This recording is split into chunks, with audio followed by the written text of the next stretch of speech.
하나님께서 오늘 75주년을 맞이하는 우리 교회에 대단히 중요한 교훈을 던져주시려고 함이 분명합니다. 그 교훈이 무엇입니까? 여러분, 오늘 14장 17절 바로 이 말씀입니다. 우리 다 같이 한번 앞을 바라보면서 읽도록 하겠습니다. 하나님의 나라는 먹는 것과 마시는 것이 아니요 오직 성령 안에 있는 의와 평강과 희락이라. 우리 한 번만 더 마음에 새기면서 읽었으면 좋겠습니다. 하나님의 나라는 먹는 것과 마시는 것이 아니요 오직 성령 안에 있는 의와 평강과 희락이라. 이 말씀은 물론 로마 교회에 주시는 말씀입니다. 여러분, 당시 로마 교회가 어떤 상태에 있었습니까? 로마 교회는 로마인으로서 예수를 믿게 된 사람들과 유대인으로서 예수를 믿게 된 사람들이 주축을 이루고 있었습니다.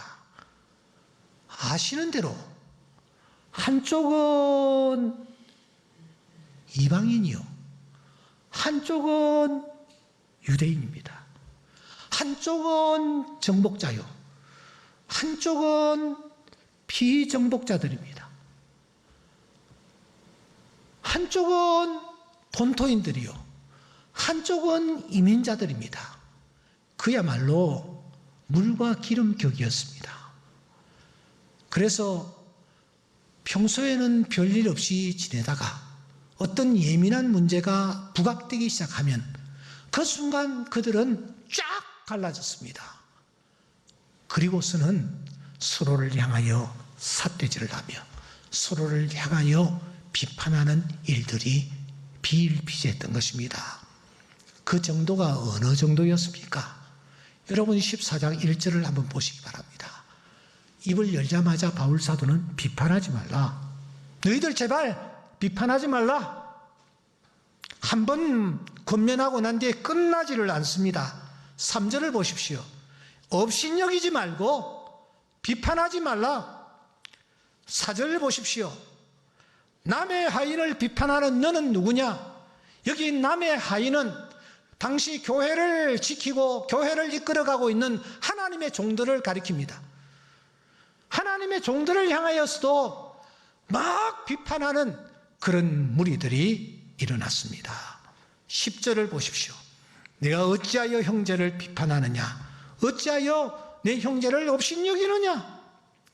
오죽했으면 12절의 말을 했겠습니까? 이러므로 우리 각 사람이 자기 일을 하나님께 직고하리라. 너 지금 그 말 하고 있지? 그 말 하나님 앞에서 너가 스스로 하게 될 거야. 너 입을 열게 될 거야. 바로 그 말입니다. 여러분, 오죽했으면 이 짧은 성경에 이렇게 비판이라는 단어가 깨알같이 박혀 있을까요? 바울의 호소와 권면이 12절로서 끝날 줄 알았는데, 왜냐하면 한 문단이 끝나는 동그라미가 쳐져 있기 때문입니다. 그런데 13절에서 다시 한 번 더 이 문제를 거론하고 있습니다. 그런즉 우리가 다시는 서로 비판하지 말고 도리어 부딪힐 것이나 그칠 것을 형제 앞에 두지 아니하도록 주의하라. 내 곁에 있는 사람이 걸려 넘어지도록 부딪힐 것을 앞에다가 가만히 갖다 놓고 그칠 것을 상대편 앞에 갖다 주어서 시험이 되도록 하고 걸려 넘어지도록 하는 그런 일까지 일어났던 것입니다. 그러면 도대체 이들이 어떤 문제를 가지고 대립각을 세우고 있었습니까? 지난주에 우리 생각했습니다. 먹는 것과 날의 문제였습니다. 이 두 가지야말로 양보할 수 없는 중요한 문제라고 생각했습니다. 신앙의 근본이라고 생각했습니다. 이것을 제대로 지키지 않는 것은 신앙을 지키지 않는 것이요, 이것을 제대로 지키는 것은 신앙을 지키는 것이라고까지 생각했던 것입니다. 그래서 그것을 지키는 자를 향하여서는 내 편이라고 하고 그것을 지키지 않는 자를 향하여서는 완전히 마귀 새끼처럼 처리한 것입니다. 비난의 화살을 쏘아댔던 것입니다. 자신이 걸어가는 걸음이 진리인 양 그들은 핏대를 세웠던 것입니다. 그리고 다른 사람들이 이 날의 문제와 음식의 문제를 어기면은 그들은 지금 큰 죄라도 범하는 것이냐 다른 사람들을 향하여 그들은 정죄를 했습니다. 이때 바울은 무엇이라고 말을 합니까? 따라해 봅시다. 그것은 한 번 더, 그것은 진리도 죄도 아니다. 그것은 진리도 죄도 아니다. 예, 지난주 우리가 나누었던 설교의 제목입니다. 지금 너희들이 핏대를 올리면서 싸우고 있는 그것은 진리도 아니고 죄도 아니라는 것입니다. 무슨 말입니까? 진리도 비진리도 아니라는 것입니다. 그것은 선도 죄도 아니라는 것입니다. 다시 말하면 옳고 그름의 문제가 아니라는 것입니다. 단지 그것은 믿음이 좀 좋고 믿음이 좀 좋지 않은, 믿음이 좀 강하고 믿음이 좀 약한 그 차이뿐이다 라고 합니다. 그러면서 바울이 아주 중요한 말을 합니다. 바로 하나님 나라에 대하여 언급을 하는 것입니다. 하나님의 자녀라면 하나님 나라를 세우는데 열정을 쏟아붓고 하나님 나라를 세워나가는 것을 최우선으로 생각하며 하나님 나라를 세우는 꿈을 가져야 한다는 것입니다. 그런데 로마 교회 성도들은 엉뚱한 것에 관심을 갖고 비본질적인 문제를 본질적인 문제인 양 중요시하는 그 태도, 그것은 신앙인의 바른 자세가 아니라는 것을 깨우치는 것입니다. 그러므로 이 문제, 서로 다투고 서로 싸우는 이 문제를 해결하는 유일한 방법은 관심사를 바꾸는 것, 곧 하나님 나라에 대한 꿈과 열망을 회복하는 것임을 깨우치고 있는 것입니다. 여러분, 하나님 나라에 대해서 알고 계십니까? 하나님 나라가 도대체 무엇입니까? 하나님 나라는 우리 주님께서 이 땅에 오셔서 선포하신 복음의 핵심 메시지입니다. 마태는 그때 우리 주님께서 하나님 나라와 함께 천국 혹은 하늘나라라는 용어를 함께 사용하셨다라고 증언하고 있습니다. 여기에서 나라라는 이 말은 헬라어로 바실레이아인데 이 말은 바실레우스에서 파생을 했습니다. 왕권, 통치, 왕국, 영토 등의 의미를 담고 있습니다. 요약하면 하나님의 나라는 세 가지로 우리가 정리할 수 있습니다. 첫째, 하나님의 나라가 무엇인가? 하나님이 다스리는 영역이 하나님의 나라입니다. 그러니까 하나님의 나라는 하나님의 다스림이 실현되는 모든 영역입니다. 이 영역은 현재이기도 하며 동시에 미래가 되기도 합니다. 주님께서는 현재적 영역으로서 하나님의 나라를 소개하는 것입니다. 이렇게 말씀하십니다. 내가 성령을 힘입어 귀신을 쫓아내는 것이면 하나님 나라가 이미 너희에게 임하였느니라. 그러니까 하나님의 나라는 지금 현재적으로도 임할 수 있게 된다라는 것입니다. 동시에 미래적 영역으로서 하나님의 나라, 그 나라는 주님이 다시 이 땅에 재림하실 때에 하나님의 나라는 완성된 모습으로 우리 앞에 나타날 것이라는 것입니다. 하나님이 다스리는 영역이 하나님의 나라라는 것입니다. 둘째로 하나님의 나라는 하나님이 다스리는 백성을 뜻합니다. 여러분, 요한계시록에 보시면 구속받은 사람들이 등장하는데 이 사람들이 이렇게 고백합니다. 우리를 나라와 제사장으로 삼으신 그에게 영광과 능력이 세세토록 있기를 원합니다. 우리를 나라로 삼으신 하나님 앞에 감사합니다. 그렇게 말하고 있습니다. 그러니까 나라란 무엇인가? 하나님의 나라란 무엇인가? 하나님께 부름을 받은 자들입니다. 거듭난 자들입니다. 회개한 자들입니다. 심령이 가난한 자들입니다. 애통하는 자들입니다. 하나님의 뜻대로 행하는 자들입니다. 하나님의 사랑을 받는 사람들이 곧 하나님의 나라라는 것입니다. 이같이 하나님의 나라란 하나님이 다스리는 백성, 이 백성이 곧 하나님의 나라인 것입니다. 마지막으로 하나님의 나라란 하나님의 다스림 그 자체가 하나님의 나라입니다. 하나님의 다스림을 인정하고 받아들이는 자, 하나님의 다스림을 지금 받고 있는 자들은 이미 복된 나라에 들어가 있는 자들입니다.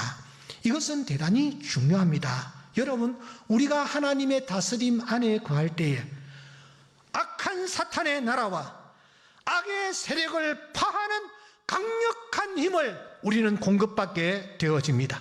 그 힘으로 하나님이 통치하시는 거룩한 나라를 이 땅에서 우리는 확장해 가는 것입니다. 그러니까 하나님이 다스리는 다스림 자체가 곧 하나님의 나라라는 것입니다. 이 하나님의 나라가 사랑하는 여러분 어디에 있습니까? 어디서부터 시작이 되나요? 주님께서 아주 중요한 말씀을 하십니다. 얘들아, 하나님의 나라는 여기 있다 저기 있다고도 말해서 안 돼. 하나님의 나라는 너희 안에 있느니라고 말씀하십니다.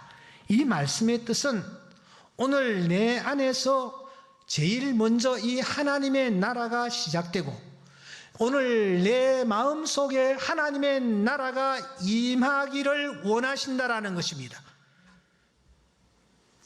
그러기 위해서 우리가 어떤 태도를 취하여야 할까요? 오늘 본문의 말씀입니다. 대단히 중요합니다. 다 같이 한 번 더 읽겠습니다. 시작. 하나님의 나라는 먹는 것과 마시는 것이 아니다. 오직 성령 안에 있는 의와 평강과 희락이다.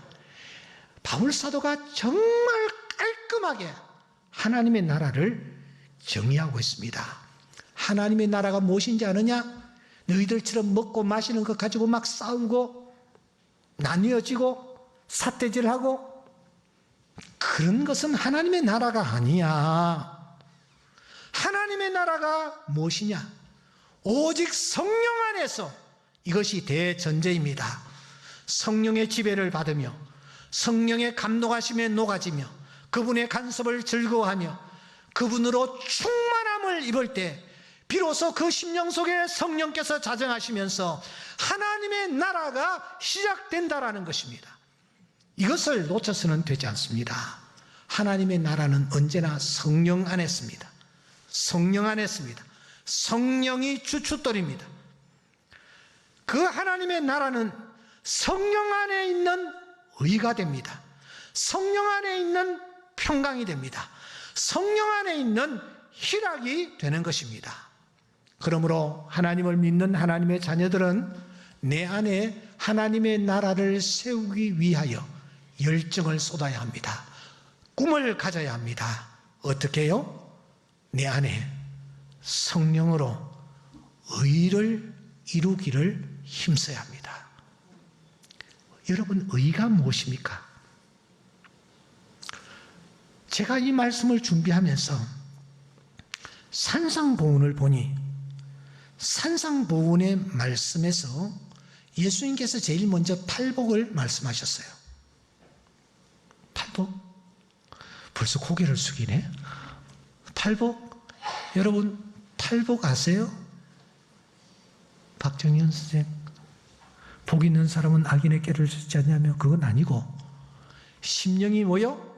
가난한 자는 복이 있나니, 이렇게 시작되는 것이 그 유명한 팔복입니다. 8가지 복이죠. 근데 제가 이번에 발견한 것이 하나 있습니다. 4번째가 무엇이냐면은, 4번째가 여러분, 의에 줄이고 목마른 자는 복이 있나니 그들이 배부를 것이며, 의에 대해서 예수님께서 말씀하세요. 그런데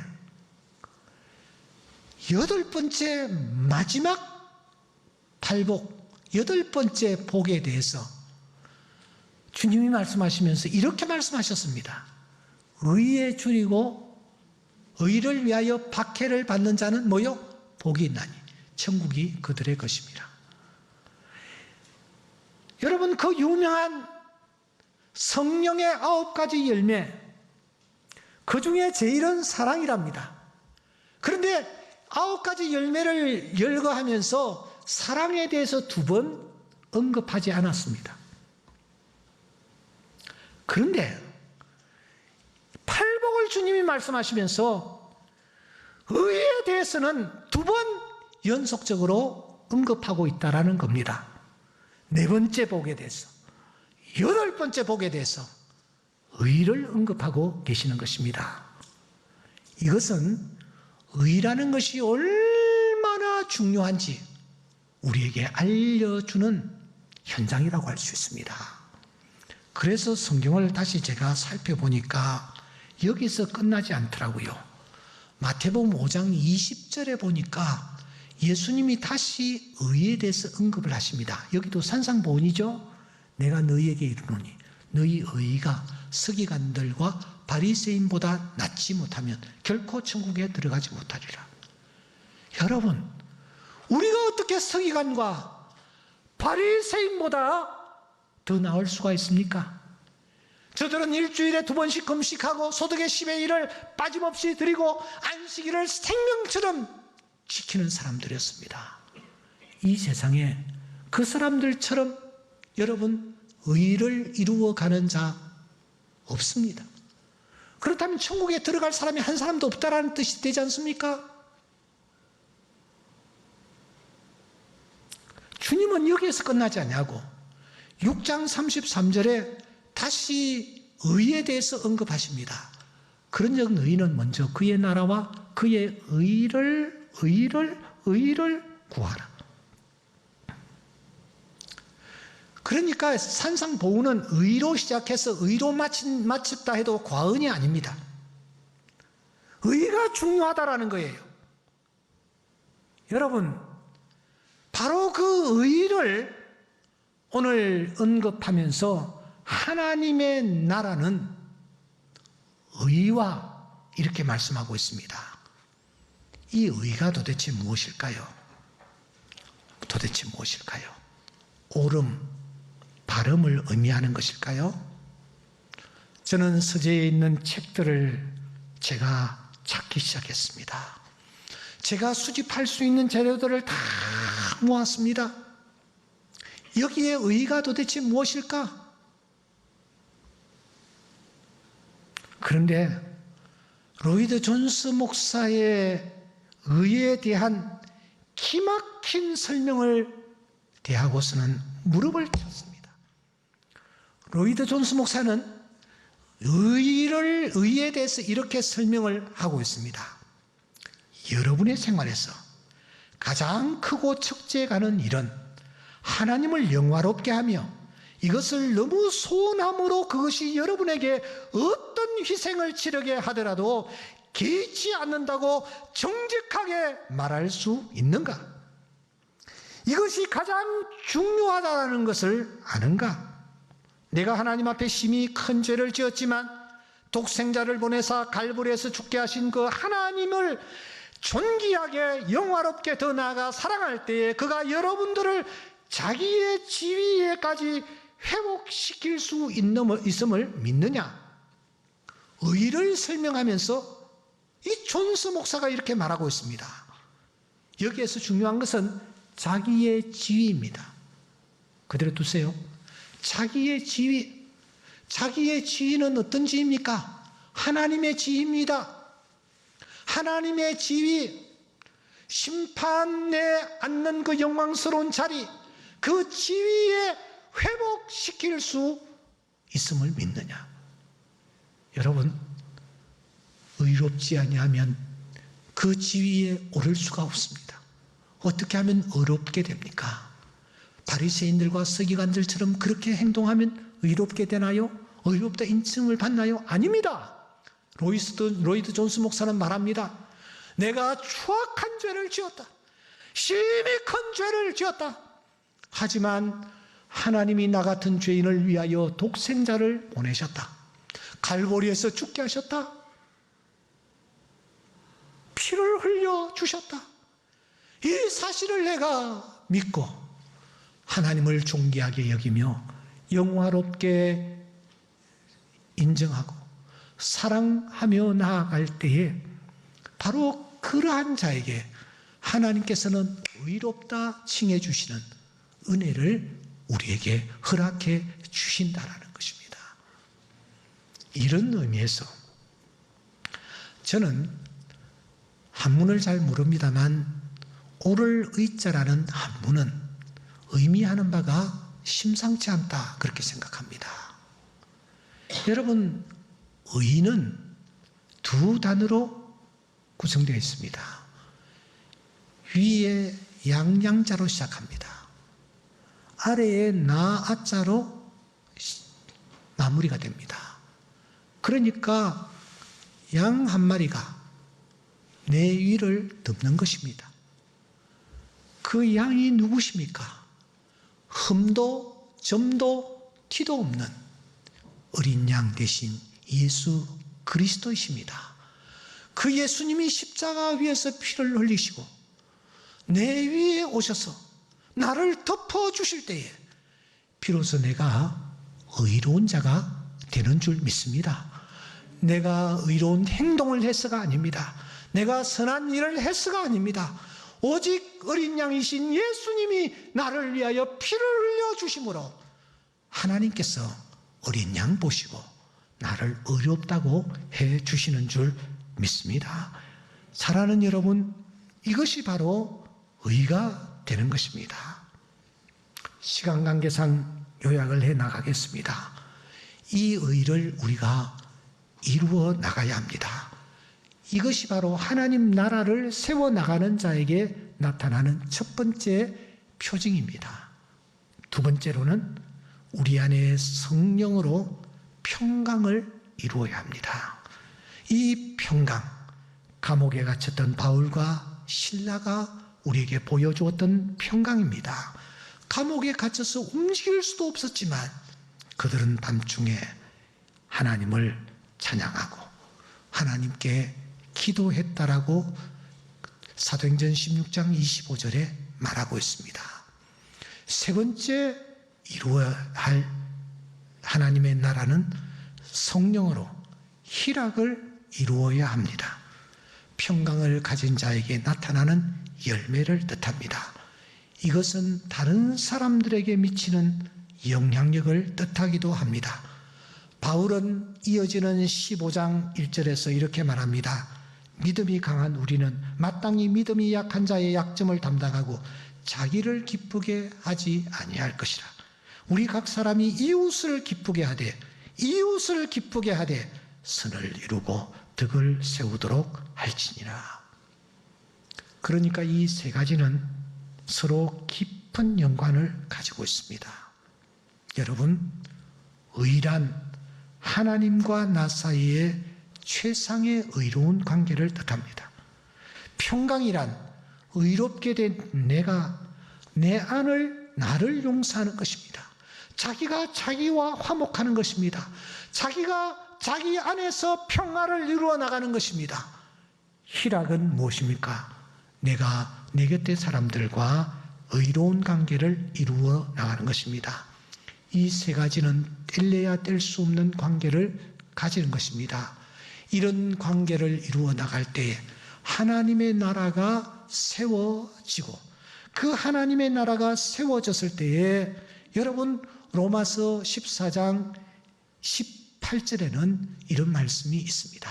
우리 다 같이 한번 읽겠습니다. 시작. 이로써 그리스도를 섬기는 자는 하나님을 기쁘시게 하며 사람들에게도 칭찬을 받느니라. 할렐루야.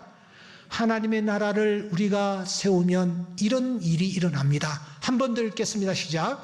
이로써 그리스도를 섬기는 자는 하나님을 기쁘시게 하며 사람에게도 칭찬을 받느니라. 하나님의 나라를 세워가는 사람입니다.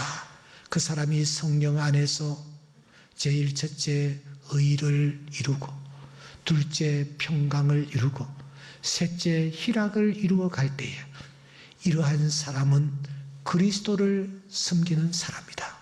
이 사람들은 하나님을 기쁘시게 하며 사람들에게도 칭찬을 받게 된다라고 말하고 있습니다.